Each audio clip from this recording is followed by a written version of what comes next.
Recently পিন্টারেস্টের DIY নেকলেসের মধ্যে পার্লের এই নেকলেসটা আমার খুব ইউনিক লেগেছে। সো চলো আজকে এটাই মেক করা যাক। বেসিক্যালি এটা মেক করার মেইন ইনগ্রিডিয়েন্টসই হলো নাইলনের সুতো।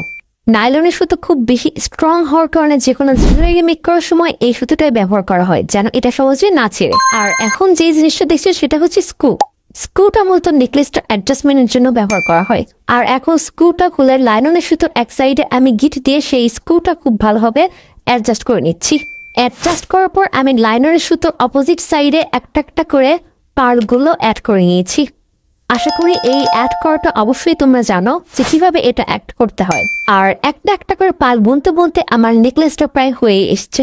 অপর সাইডেও আমি স্ক্রুটাকে ভালোভাবে লাগিয়ে নিব যেন দুটো খুব ভালোভাবে অ্যাডজাস্ট হয়ে যায়। অ্যান্ড ফাইনালি এটা ফুললি রেডি, যেটা অলরেডি আমার কাছে অনেক কিউট লাগছিল। সো এখন আবার সেম প্রসেসের ছোট ছোট পাল দিয়ে আমি আবারও একটা নেকলেস মেক করবো। আর এই নেকলেস মেক করার প্রসেসও ঠিক আগের নেকলেস মেক করার মতোই, তাই আমি এটা আর বেশি ডিটেলসে না দেখিয়ে একবারে করে ফেলেছি। এখন আমি একটা নেকলেসের সাথে আরেকটা নেকলেস খুব ভালোভাবে একে অপর পৃষ্ঠা দ্বারা পেঁচিয়ে নিব। পেঁচাইতে পেঁচাইতে দেখো খুব সুন্দরভাবে এটা ধীরে ধীরে রেডি হয়ে যাচ্ছে। অ্যান্ড ফাইনালি এটা রেডি।